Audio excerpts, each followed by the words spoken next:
ಈ ವಿಡಿಯೋನ ಶುರು ಮಾಡೋಕ್ಕಿಂತ ಮುಂಚೆನೇ ಹೇಳ್ತಾ ಇದ್ದೀನಿ, ಇದು ಯಾವುದೇ ಒಂದು ಸಿನಿಮಾದ ಅಪ್ಡೇಟ್ ಅಲ್ವೇ ಅಲ್ಲ. ನೆಲ, ಜಲ, ಭಾಷೆ ಅಂತ ಬಂದಾಗ ಪ್ರತಿಯೊಬ್ಬ ಕಂಟೆಂಟ್ ಕ್ರಿಯೇಟರು ಧ್ವನಿ ಎತ್ತಿದ್ರೆ ಮಾತ್ರನೇ ಆ ವಿಷಯದ ಬಗ್ಗೆ ಇನ್ನಷ್ಟು ಜನರಿಗೆ ಅರಿವು ಮೂಡಿಸ್ಬೋದು. ಸೊ ಅದಕ್ಕೋಸ್ಕರನೇ ಮಾಡ್ತಾ ಇರುವಂತಹ ಒಂದು ವಿಡಿಯೋ ಇದು ಅಂತಲೇ ಹೇಳ್ತೀನಿ. ಆ್ಯಂಡ್ ಯಾವ ವಿಷಯದ ಬಗ್ಗೆ ಅನ್ನೋದ್ರ ಬಗ್ಗೆ ಮಾತಾಡೋಕ್ಕಿಂತ ಮುಂಚೆ, ಹೆಲೋ ಎವ್ರಿವನ್, ನಾನು Gajendra from Karunadu. Let's get it the video. So ಇನ್ನು ಮೇಯ್ನು ವಿಷಯಕ್ಕೆ ಬರ್ತೀನಿ. 9 ತಿಂಗಳು ಹೊತ್ತು ಸಾಕಿ ಜನ್ಮ ಕೊಟ್ಟಿರೋ ನಿಮ್ಮ ತಾಯಿನ ಯಾವನಾದರೂ ಒಬ್ಬ ನಮ್ಮನ್ನಂತ ರೋಡಲ್ಲಿ ಹೋಗ್ತಾ ಇರೋ ಒಬ್ಬ ವ್ಯಕ್ತಿ ಬಂದ್ಬಿಟ್ಟು ಕರೆದಿದ್ದ ತಕ್ಷಣ ನಿಮ್ಮ ಬ್ಲಡ್ ಪ್ರೆಷರ್ ಜಾಸ್ತಿ ಆಗಿ ಅವನ್ನ ಕೊಲೆ ಮಾಡೋ ರೇಂಜ್ಗೆ ಜಗಳ ಆಡಿರ್ತೀರ. ಆ್ಯಂಡ್ ಆಡ್ತೀನಿ ಅಂತಲೂ ನಿಮ್ಮ ಮೈಂಡಲ್ಲಿ ಬಂದಿರುತ್ತೆ.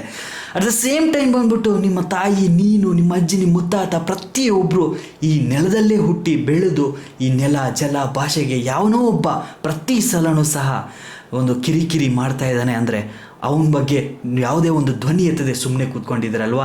ಎಸ್, ಯಾರ ಬಗ್ಗೆ ಮಾತಾಡ್ತಿದ್ದೀನಿ, ಯಾವ ಟಾಪಿಕ್ ಬಗ್ಗೆ ಮಾತಾಡ್ತಿದ್ದೀನಿ ಅಂತ ಕೇಳೋದಾದರೆ, ರೀಸೆಂಟ್ಲಿ ಬಂದ್ಬಿಟ್ಟು ಬೆಳಗಾವಿಯಲ್ಲಿ ನಮ್ಮ ಕರುನಾಡು ಅಂದರೆ ನಮ್ಮ ಕರ್ನಾಟಕದ ಬಸ್ ಕಂಡಕ್ಟರ್ ಮೇಲೆ ಒಂದು ಹಲ್ಲೆ ಅನ್ನೋದು ನಡೆಯುತ್ತದೆ. ಕಾರಣ ಇಷ್ಟೇ, ಆ ಕಂಡಕ್ಟರ್ ಬಂದ್ಬಿಟ್ಟು ಇದು ಮರಾಠಿ ಭಾಷೆಯಲ್ಲಿ ನನಗೆ ಬರೋದಿಲ್ಲ, ನಾನಿರೋದು ಕರ್ನಾಟಕದಲ್ಲಿ, ಕನ್ನಡ ಮಾತಾಡಿ ಅಂತ ಜಸ್ಟ್ ಅದನ್ನು ಹೇಳಿದ್ದಕ್ಕೆ ಅಲ್ಲಿರುವಂತಹ ಕೆಲವರು ಬಂದ್ಬಿಟ್ಟು ಆ ವ್ಯಕ್ತಿಯ ಮೇಲೆ ತುಂಬಾ ಹಲ್ಲೆ ಮಾಡಿದ್ದಾರೆ. ಅಟ್ ದ ಸೇಮ್ ಟೈಮ್ ನಾನು ಸದ್ಯಕ್ಕೆ ಇದನ್ನು ಸ್ವಲ್ಪ ರಿಸರ್ಚ್ ಮಾಡಿದಾಗ ಬಂದ್ಬಿಟ್ಟು ಅಲ್ಲಿ ಯಾರು ಹಲ್ಲೆ ಮಾಡಿದ್ದಾರೆ ಅವ್ರಿಗೆ ಬಂದ್ಬಿಟ್ಟು ಸದ್ಯಕ್ಕೆ ಒಂದು ಕೇಸ್ ಹಾಕಿ ಅವ್ರ ಮೇಲೆ ಅವ್ರನ್ನ ಅರೆಸ್ಟ್ ಮಾಡಿದ್ದಾರೆ ಅಂತ ಮಾಹಿತಿ ಮೀಡಿಯಾಗಳ ಮುಖಾಂತರ ಮಾಹಿತಿಗಳು ಬರ್ತಾ ಇದೆ. ಐ ಡೋಂಟ್ ನೋ ಎಕ್ಸಾಕ್ಟ್ಲಿ ಇದು ಆಗಿದೆಯಾ ಇಲ್ವಾ ಅಂತ, ಜಸ್ಟ್ ಮೀಡಿಯಾನ ನೋಡಿ ಹೇಳ್ತಾ ಇದ್ದೀನಿ ಈ ಮಾಹಿತಿ ಬಂದ್ಬಿಟ್ಟು. ಆ್ಯಂಡ್ ಇನ್ನು ಬೆಳಗಾವಿ ವಿಷಯಕ್ಕೆ ಬಂದರೆ, ಬೆಳಗಾವಿ ಅನ್ನೋದು ಬಂದ್ಬಿಟ್ಟು ನಮ್ಮ ಕರ್ನಾಟಕಕ್ಕೆ ಸೇರಿದ್ರೂ ಸಹ ಪ್ರತಿ ವರ್ಷವೂ ಯಾವುದೇ ಒಂದು ರೀಸನ್ನ ಇಟ್ಕೊಂಡು ಬಸ್ ಮೇಲೆ ಹಲ್ಲೆ ಮಾಡೋದು, ಅಥವಾ ಕಂಡಕ್ಟರ್ ಮೇಲೆ ಹಲ್ಲೆ ಮಾಡೋದು, ಅಥವಾ ಹೋಗ್ತಾ ಇರೋ ಬಸ್ನ ನಿಲ್ಲಿಸ್ಬಿಟ್ಟು ಅದಕ್ಕೆ ಮಸಿ ಬಳಿಯೋದು, ಈ ರೀತಿ ಏನೋ ಒಂದು ಕಿರಿಕಿರಿ ಮಾಡ್ತಾನೇ ಇರ್ತಾರೆ ಅಲ್ಲಿರುವಂತಹ ಜನರು. ಕಾರಣ ಇಷ್ಟೇ, ಬೆಳಗಾವಿ ನಮ್ಮದು, ಬೆಳಗಾವಿನ ಬಂದ್ಬಿಟ್ಟು ಮಹಾರಾಷ್ಟ್ರಕ್ಕೆ ಸೇರಿಸ್ತೀವಿ ಅಂತ ಅಲ್ಲಿರುವವರು ಬಂದ್ಬಿಟ್ಟು ಪ್ರತಿ ಸಲನೂ ಜಗಳ ಮಾಡ್ತಾಯಿದ್ರೆ ನಮ್ಮವರು ಸುಮ್ಮನೆ ಕೂತ್ಕೊಂಡಿರೋಕ್ಕಾಗುತ್ತಾ? ನಮ್ಮವರು ಸಹ ನಮ್ಮ ಕನ್ನಡದ ಹೋರಾಟಗಾರರು ಬಂದ್ಬಿಟ್ಟು ಇವತ್ತು ಅಥವಾ ಪ್ರತಿ ಸಲನೂ ಒಂದು ಇನ್ಸಿಡೆಂಟ್ ಆದಾಗ ಅಲ್ಲಿ ಹೋಗ್ಬಿಟ್ಟು ಒಂದು ಎಚ್ಚರಿಕೆ ಅನ್ನೋದನ್ನು ಕೊಟ್ಬಿಟ್ಟು ಬರ್ತಾನೆ ಇರ್ತಾರೆ. ಇದೆಲ್ಲವೂ ಸಹ ಗೌರ್ಮೆಂಟ್ಗೂ ಸಹ ಗೊತ್ತು. ಏನಂದರೆ ಇಲ್ಲಿರೋ ಮಹಾರಾಷ್ಟ್ರ ಜನರು, ಅಲ್ಲಿರುವಂಥ ಕೆಲವೊಂದು ಸಂಘಗಳು ಅಥವಾ ಯಾರೇ ಹೋದ್ರೂ ಸಹ ಅಲ್ಲಿ ಜಗಳ ಮಾಡ್ತಾ ಇದ್ದಾರೆ ಅಂತ ಪ್ರತಿಯೊಬ್ಬರಿಗೂ ಗೊತ್ತಿದ್ರೂ ಸಹ ಸುಮ್ಮನೆ ಸೈಡಲ್ಲಿ ಹಿಂಗೆ ನಿಂತ್ಕೊಂಡು ಒಂದು ಸೈಲೆಂಟಾಗಿ ನಿಂತು ಶೋ ನೋಡ್ತಾ ಇರ್ತಾರೆ ನಮ್ಮ ಗೌರ್ಮೆಂಟ್ ಅಧಿಕಾರಿಗಳು, police officer. At the same time ನೀವು ಓಟ್ ಹಾಕಿ ನಿಲ್ಲಿಸಿ ಅವ್ರನ್ನ ಗೆಲ್ಲಿಸ್ಕೊಟ್ಟಿರುವಂತಹ ಅಧಿಕಾರಿಗಳು ಸಹ ಇದನ್ನೇ ಮಾಡ್ತಾ ಇದ್ದಾರೆ.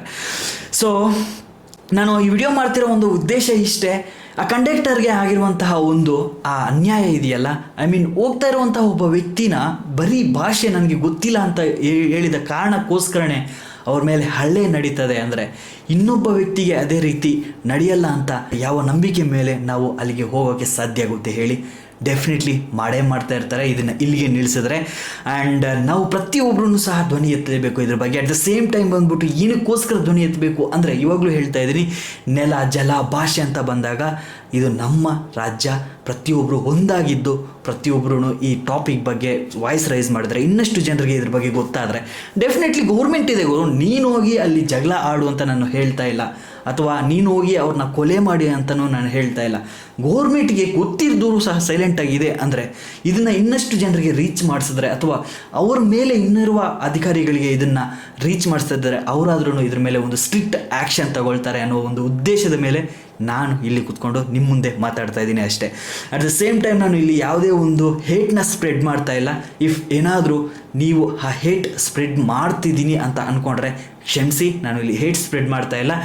ಎಲ್ಲರೂ ಸಹ ಒಂದೇ, ಈ ಜಗಳ ಎಲ್ಲದನ್ನು ಬಿಟ್ಬಿಡಿ ಅಂತ ನಾನು ಹೇಳ್ತಾ ಇದ್ದೀನಿ.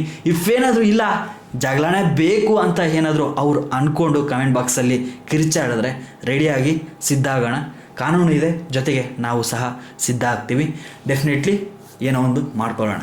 ಮೇನ್ ಇದ್ರ ಬಗ್ಗೆನೂ ನಿಮಗೆ ಹೇಳಲೇಬೇಕು. ಆ ಕಂಡಕ್ಟರ್ಗೆ ಆಗಿರುವಂತಹ ಅನ್ಯಾಯದ ಇನ್ಯಾರಿಗೂ ಸಹ ಆಗಬಾರ್ದು ಅಂದರೆ ನೀವು ಓಟ್ ಆಗಿರೋ ಒಂದು ಅಧಿಕಾರಿಗಳು ಯಾರಿದ್ದಾರೆ ಅವ್ರನ್ನ ಕಮೆಂಟ್ ಬಾಕ್ಸಲ್ಲಿ ಟ್ಯಾಗ್ ಮಾಡಬಹುದು, ಅಥವಾ ಈ ವಿಷಯನ ಅವ್ರ ತನಕ ತಲುಪಿಸ್ಬೋದು ಅಂತ ಹೇಳ್ತಾ ಮುಗಿಸ್ತಾ ಇದ್ದೀನಿ. ಅಪ್ಪ ಮನೆ ಚೆನ್ನಾಗಿ ನೋಡ್ಕೊಳ್ಳಿ. Love you.